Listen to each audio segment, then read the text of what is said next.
Egyptian President Abdel Fattah el-Sisi has embarked on a significant European tour starting in Denmark, where he seeks to strengthen economic ties and sign a strategic partnership agreement with the Danish government. Meanwhile, France is grappling with political uncertainty following a historic vote of no confidence that ousted Michel Barnier's government, leaving President Macron to navigate a leadership crisis. On the global stage, former President Trump has warned BRICS nations of tariffs in response to their challenge to the US dollar's dominance, raising concerns about the economic and political ramifications for the US relations with the group. Welcome to In Focus.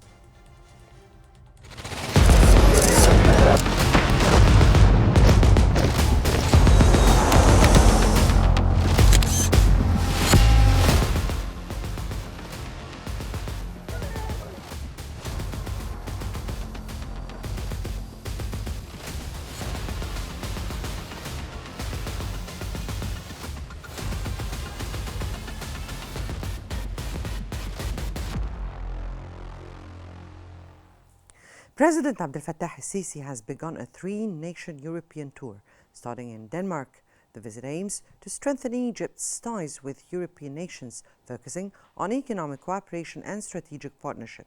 In Denmark, President Sisi will hold talks with King, Prime Minister and Speaker of Parliament and witness the signing of a strategic partnership agreement along with several memoranda of understanding. The tour will continue in Norway, where El-Sisi will meet with the King, Prime Minister and business leaders. The final stop will be in Ireland, where he will discuss further bilateral cooperation and international coordination with the country's leaders.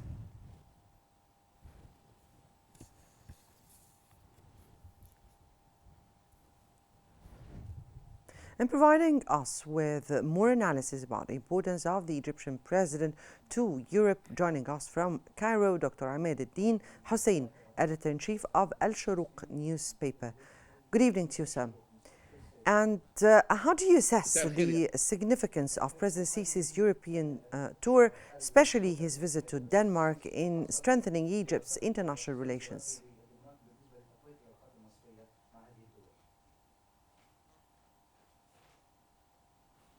السلام عليكم ورحمة الله وبركاته.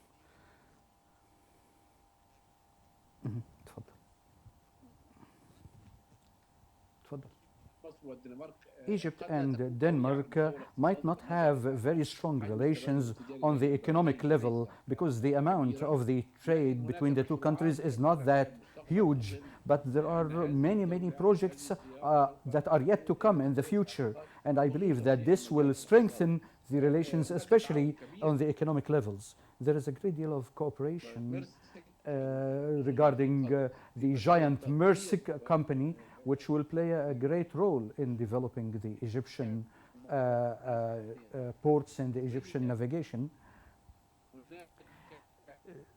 There is also more intensification of cooperation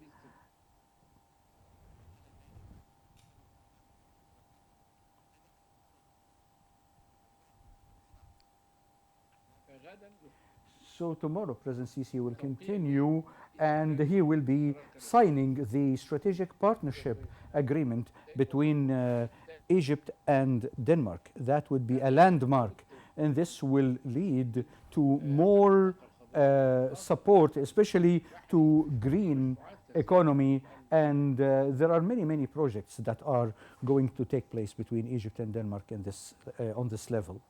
Right. When we speak about President Sisi's visit to Norway, this visit follows his first visit to Danish or the Danish first leg. Now, how do you foresee these visits shaping Egypt's engagement with Scandinavian nations?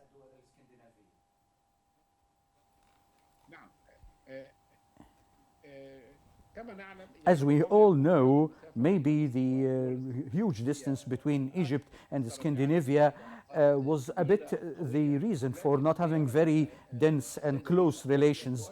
But the visit by President Sisi would mark the new phase and new a new step, especially that Denmark is rich in oil and gas, and it's one of the giants that are in this market. Because Norway is one of the few European countries that are very much involved in the Arab-Israeli conflict, and Denmark is supporting the Palestinian rights. And Copenhagen has been the host of the Oslo Agreement in 1993, which established the Palestinian Authority. And Norway had also been supporting the Palestinian people and trying to reach a synergy between Palestinians and Israelis. Norway is also a big supporter of UNRWA and the role of UNRWA in supporting the Palestinian people. And as we know, UNRWA is trying to cripple the activities of UNRWA, and still this means there is a great deal of harmony between the Egyptian position and that of Norway regarding the Palestinian issue, as well as the economic and the political relations, especially Egypt is venturing into new relations with these countries. Right. How important is the Egyptian-Danish Business Forum in terms of boosting bilateral trade and investments opportunities? Of course, this is a very important and a very crucial thing. It is the first of its kind now, and it will be regulating the investment between the two countries, and it will open the gate for huge investment opportunities in the upcoming stage. At least this forum will be helping, and together with the other memorandums of understanding and the other elements that will be harmonizing the work between the two countries. So if the two countries get to a strategic partnership agreement, that means they are moving towards more cooperation and more relations in the future. Right. How do you think President Sisi's visit to Denmark, Norway, and Ireland could shape Egypt's future foreign policy, rather, in Europe and the international arena?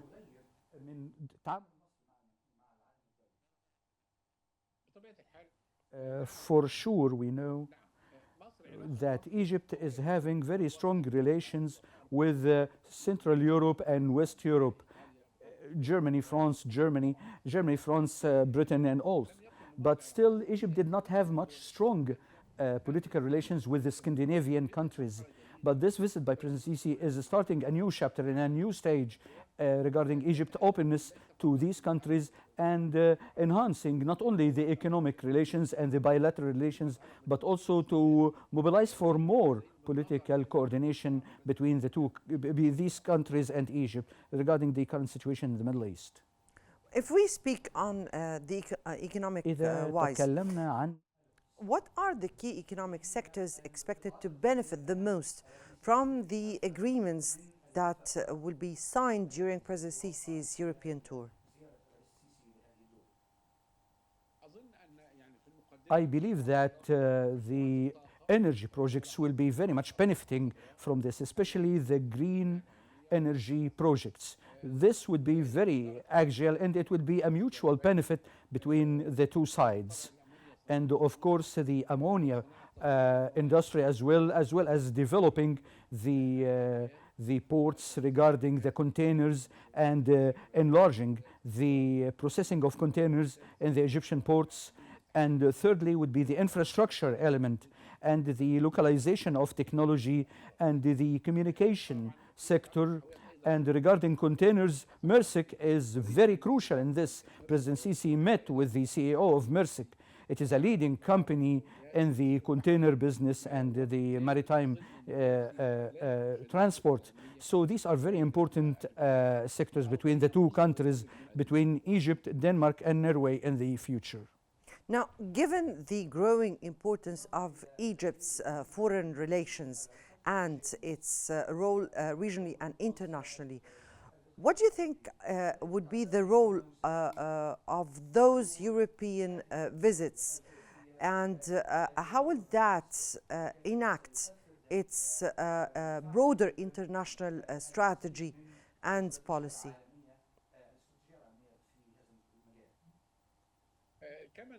As we know, any kind of relations between Egypt and whatever countries in the world, that's very axial and important.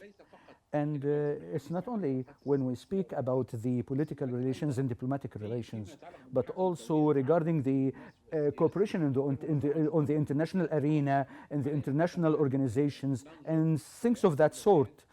Because Denmark is a very important country in the European Union, and it has an important role, economic and political. So when there are issues between Egypt and EU, there will be support from Denmark and all the elements and all the countries that the president is visiting.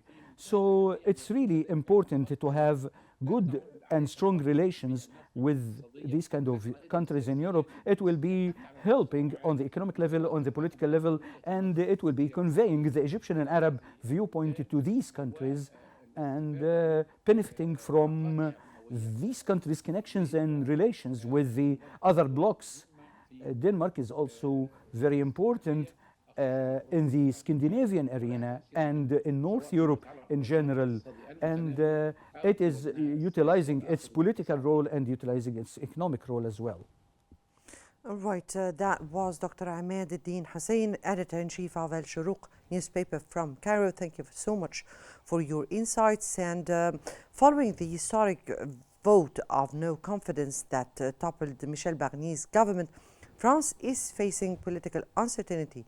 President Macron must navigate a deadlock with questions arising about his next steps in replacing Barnier and restoring stability to the country. Now, the New York Times has reported that following the resignation of his prime minister and the collapse of his government, President Macron rejected calls for his own resignation, criticizing his opponents as irresponsible. He vowed to appoint a new prime minister and form a broad coalition to pass an emergency budget. Macron defended his decision to call a snap election, blaming lawmakers for the current chaos and delays in crucial budget measures. He reaffirmed the intention to serve until 2027 despite growing opposition. Opponents, including Marine Le Pen and Jean-Luc Mélenchon, argued that the no-confidence vote was aimed at Macron's leadership. In conclusion, Macron highlighted France's resilience, citing the reopening of Notre Dame Cathedral.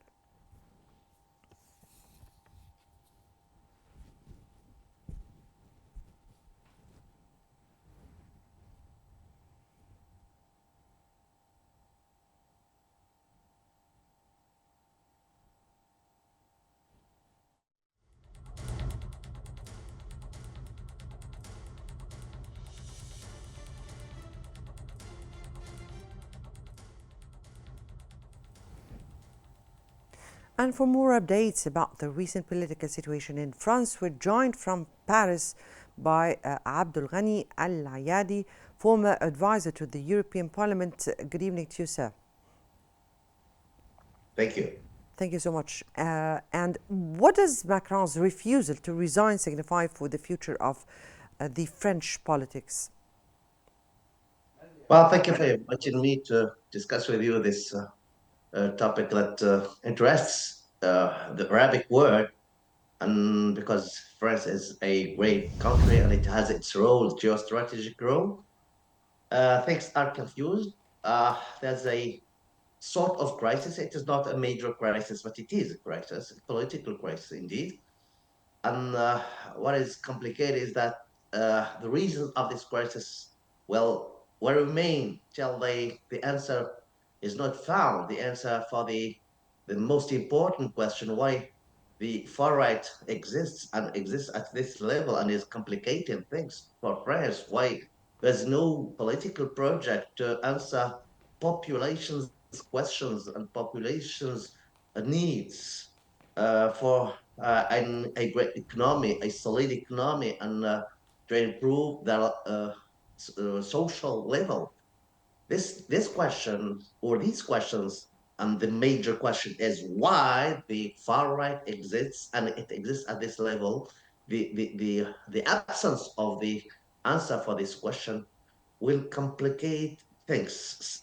Knowing that, Now the parliament is formed by three major parts or three major, well, political sides. The far right with Marine Le Pen and Bardella, and a huge political class and youngs and a party or political party that is very, very strong now.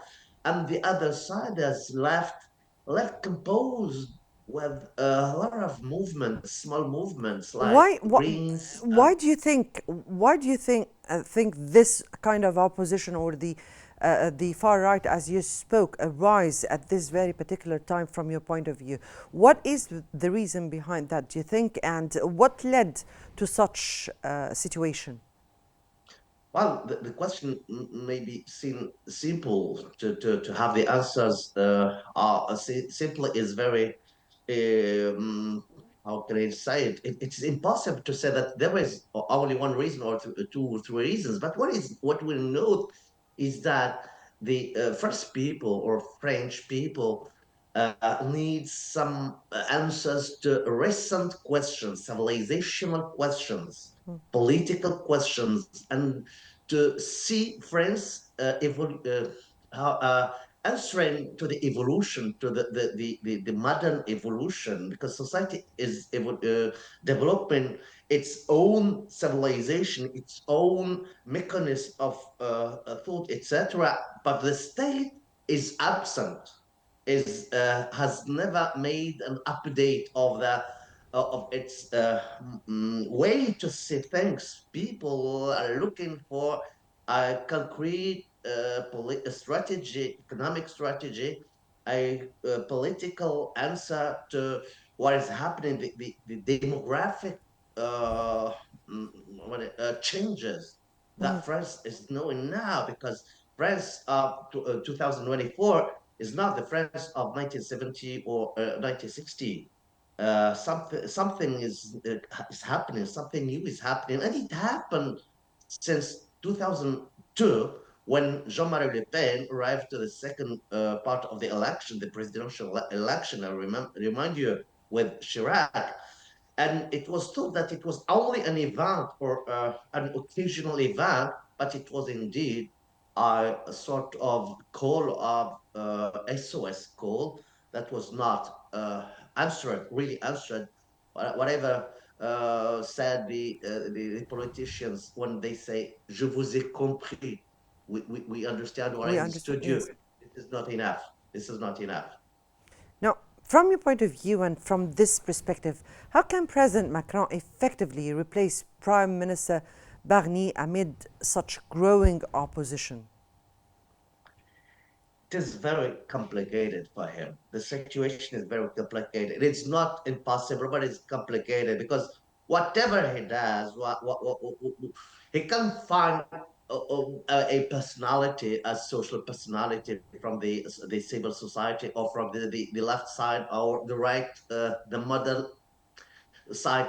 But any personality will be, or any initiative, any solution is will be impossible because the three parts, political parts, cannot deal with the others. I mean, the far right does not accept the personality from the left. The left does not accept a personality from the right, and the three parts cannot work together. It is a question of principles. And now what is demanded, what is asked, or Yes, what is waited is this working together, yes, working together. This is indeed, that a real solution should be found as soon as possible for France, which is one of the strongest economies in Europe. That was Abdel Ghani Al Ayadi, former advisor to the European Parliament from Paris. Thank you so much for your insights here. And as tensions rise, former President Trump warns BRICS nations with tariffs over challenges to the US dollar dominance, warning of severe economic consequences. With the group pressing on with its payment system, What are the political and economic ramifications for the US relations? Now, Forbes has reported that the India's central bank governor Shaktikant Das dismissed the idea of de-dollarization, stating no plans had been made to replace the US dollar in international trade. He clarified that discussions within BRICS about a common currency were not a priority for the group. Das highlighted that India has pursued local currency trade agreements to reduce currency risks, but emphasized that de-dollarization is not the main objective. He also pointed out that BRICS' geographical diversity makes a common currency difficult. Regarding Trump's warning of 100% tariffs on BRICS countries, Das said it was premature to comment on future policies.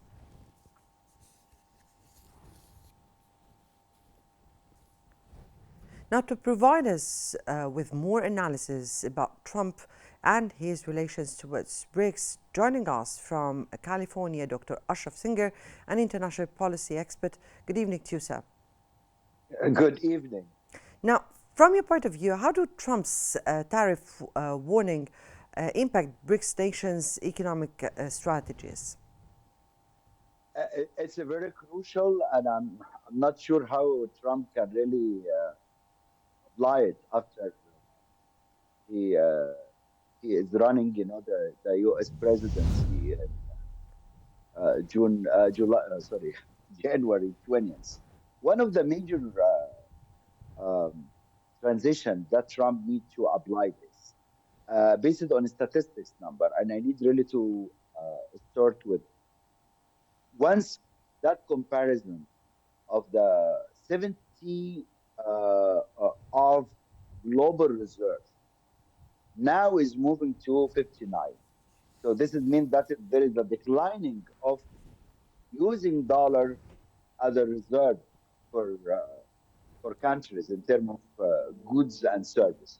This is the first challenge. Second challenge for Trump needs to keep that strong commitment to preserving U.S.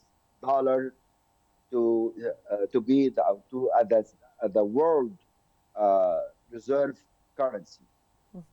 What I'm seeing for BRICS countries, you have China, you have Russia, you have India. China is a major trade partner with the United States. The volume of trade is more than $700 billion, and this is the huge. China, Mexico, Canada. These guys are the major trade partner with the United States, and this is why Trump needs to target this country.